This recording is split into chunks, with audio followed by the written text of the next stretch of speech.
Narendra Modi stadium, Motera, Ahmedabad. बीते 2 महीनों में ये नाम क्रिकेट के मैदान से लेकर नुक्कड़ की सभाओं तक कई बार सुनने को मिला, क्योंकि ये स्टेडियम अब इतिहास में अपनी जगह बना चुका है। और मुमकिन ये है कि कोरोना काल के बाद ये क्रिकेट इतिहास में दर्शकों की संख्या से जुड़े सभी रिकॉर्ड तोड़ दे। लेकिन दोस्तों, हम आज इस स्टेडियम की विशेषताओं पर बात नहीं करेंगे। हम बात करेंगे उस दौर की जब ये स्टेडियम सरदार पटेल स्टेडियम कहा जाता था। हम बात करेंगे उन लम्हों की जो आज से ठीक 10 साल पहले इसी स्टेडियम में घटे थे। वो पल जिन्हें याद करके कई दिनों तक क्रिकेट प्रेमियों के शरीर में सिहरन दौड़ जाती थी। हम बात करेंगे रविचंद्रन अश्विन की चालाकी से लेकर युवराज के बेतहाशा चीखने तक की। दोस्तों, नारद टीवी की खास श्रृंखला रिवाइंड वर्ल्ड कप 2011 के आज के एपिसोड में हम बात करेंगे विश्व कप 2011 के दूसरे क्वार्टर फाइनल की। लेकिन उससे पहले एक जानकारी उन दर्शकों के लिए जो शेयर मार्केट में अपना पैसा इन्वेस्ट करना चाहते हैं।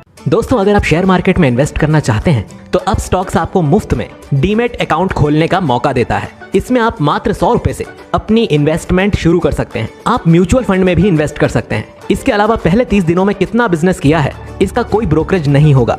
आपको बता दें कि भारत के प्रतिष्ठित व्यापारी रतन टाटा जी खुद इसमें इन्वेस्टर के रूप में जुड़े हैं, इसीलिए ये एक विश्वसनीय संस्था है। यहाँ आप अपने दोस्तों को रेफर करके भी पैसा कमा सकते हैं। और तो और सबसे अच्छी बात तो ये है कि आप यहाँ इंडसइंड बैंक में मुफ्त में एक 0 बैलेंस का अकाउंट भी खोल सकते हैं, वो भी बड़ी आसानी से। और आप अपने बर्थडे या अपनी एनिवर्सरी के दिन के न्यूमेरिकल नंबर्स को अपने अकाउंट नंबर के रूप में भी चुन सकते हैं। इसके अलावा अब स्टॉक्स जल्द ही ग्लोबल इन्वेस्टमेंट नाम का एक ऑप्शन लाने वाला है, जो कि अंतरराष्ट्रीय कंपनीज जैसे एप्पल, गूगल, अमेज़न और टेस्ला जैसी कंपनीज में इन्वेस्ट करने की परमिशन भी देगा। आपको बस इस वीडियो के डिस्क्रिप्शन में दी गई लिंक पर क्लिक करना है और आसानी से अपने लिए ऑनलाइन डीमैट अकाउंट खोलना है। यदि आपको डीमैट अकाउंट खोलते समय कोई असुविधा या संदेह होता है तो अब स्टॉक्स टीम आपको खुद कॉल करेगी और अकाउंट खोलने में आपकी मदद करेगी। तो जल्दी कीजिए और डिस्क्रिप्शन में दी गई लिंक पर जाइए।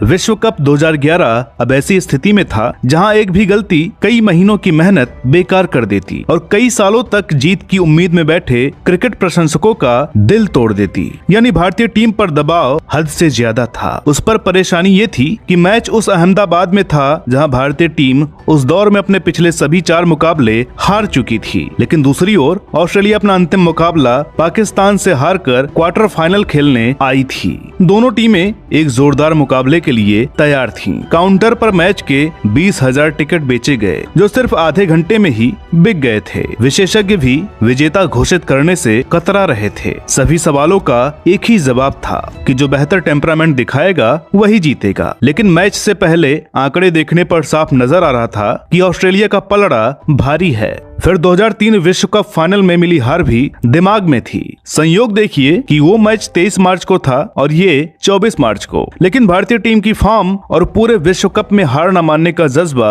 उन्हें जीत का दावेदार बना रहा था। तमाम दुआओं और उम्मीदों के साथ 2:30 बजे अहमदाबाद के मोटेरा स्थित स्टेडियम में मैच शुरू हुआ। अभी तक 2011 विश्व कप के कई मुकाबलों में टॉस जीतने वाले धोनी क्वार्टर फाइनल में एक जरूरी टॉस हार गए। रिकी पॉन्टिंग ने दबाव से भरे मैच में पहले बल्लेबाजी करने का फैसला लिया। भारतीय टीम ने यूसुफ पठान की जगह वीरेंद्र सहवाग को शामिल किया और युवा अश्विन पर भरोसा बनाए रखा।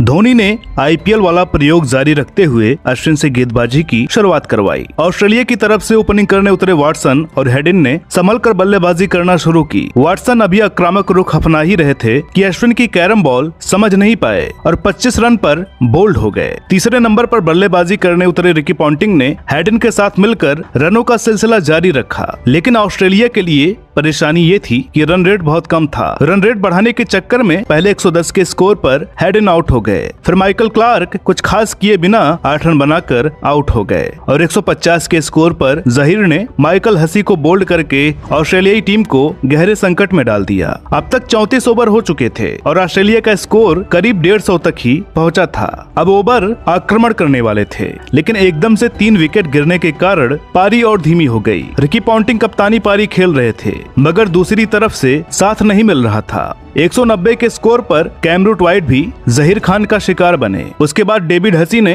काउंटर अटैक किया और 26 गेंदों में तेज 38 रन बनाए। रिकी पॉन्टिंग के 104 रनों की बदौलत जैसे तैसे ऑस्ट्रेलिया 6 विकेट खोकर 260 रन बना पाई। भारत की ओर से जहीर, अश्विन और युवराज सभी ने 2-2 विकेट हासिल किए। भारत को पहले क्वार्टर फाइनल में विजेता रही पाकिस्तान के साथ सेमीफाइनल मुकाबला खेलने के लिए 261 रन बनाने थे। वीरेंद्र सहवाग और सचिन तेंदुलकर की सलामी जोड़ी ने तेज शुरुआत दी, जिसमें सचिन तेंदुलकर तेजी से रन बना रहे थे। भारतीय टीम का स्कोर 8 ओवर में 44 रन ही हुआ था कि यहीं पर सहवाग 15 रन बनाकर वाटसन की गेंद को हसी के हाथों में दे बैठे। तीसरे नंबर पर बल्लेबाजी करने आए गौतम गंभीर। दूसरे विकेट के लिए 50 रनों की साझेदारी पूरी हुई थी कि सचिन 53 रन बनाकर आउट हो गए। उसके बाद कोहली और गंभीर ने मिलकर 49 रन जोड़े और कोहली भी आउट हो गए। भारतीय टीम परेशानी में नजर आने लगी। ये परेशानी गौतम गंभीर पर दबाव के रूप में साफ झलक रही थी। गंभीर 5 मिनट के अंदर 3 बार रन आउट होने से बचे और अगले ही क्षण 50 के निजी स्कोर पर रन आउट हो गए। अब युवराज और धोनी की मजबूत जोड़ी क्रीज पर थी, लेकिन 187 के स्कोर पर धोनी भी आउट हो गए। यहाँ से भारत को जीत के लिए 75 गेंदों में 74 रन चाहिए थे। भारतीय प्रशंसकों के चेहरे उतर गए थे, लेकिन 2011 विश्व कप में संकट मोचन की भूमिका निभाने वाले युवराज ने अभी हार नहीं मानी थी।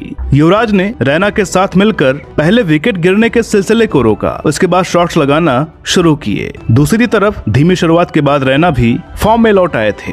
फिर आई 48वें ओवर की चौथी गेंद। आंख पर बैंडेज लगाए ब्रेटली ने युवराज को ऑफ स्टंप पर स्लॉट में गेंद दी, जिसे युवराज ने कवर क्षेत्र में ड्राइव किया और चौके के साथ भारत को मैच जिता दिया। जीत के जोश में युवराज घुटने पर बेतहाशा चीख रहे थे। रैना युवराज के कंधे पर आ गए। पूरी भारतीय टीम ग्राउंड में थी, प्रशंसक सड़कों पर थे और ऑस्ट्रेलियाई बादशाहत खत्म हो चुकी थी। युवराज को उनके बहुमूल्य 65 गेंदों में 57 रनों के लिए man of the match award मिला। भारत ने ये रोमांचक मैच 5 विकेट से जीत लिया और साबित कर दिया कि 2011 विश्व कप में जीत से कम भारत के लिए कुछ नहीं है। इस मैच का एक ऐतिहासिक महत्व भी है। पाकिस्तान और भारत, जो कि चिर प्रतिद्वंदी हैं, उन्होंने एकजुट होकर ऑस्ट्रेलियाई बादशाहत को खत्म किया। पाकिस्तान ने अगर ऑस्ट्रेलिया के विश्व कप में लगातार मैच जीतने के सिलसिले को रोका, तो भारत ने उनके लगातार चौथे विश्व कप जीतने के सपने को चकनाचूर कर दिया। इस तरह सेमीफाइनल में भारत और पाकिस्तान की टीमें एक दूसरे के आमने सामने थीं। भारत इस जीत के बाद हार मानने को तैयार नहीं था। उधर पाकिस्तान पहला क्वार्टर फाइनल एक तरफा जीत के बाद जोश के साथ सेमीफाइनल में पहुंचा था। सेमीफाइनल का हाल लेकर Narad TV rewind world cup 2011 के अगले एपिसोड में जल्द लौटेगा। दोस्तों, हम आपको बता दें कि रिवाइंड वर्ल्ड कप 2011 सीरीज अपने आखिरी पड़ाव पर है। आपने श्रृंखला पे जो प्यार दिया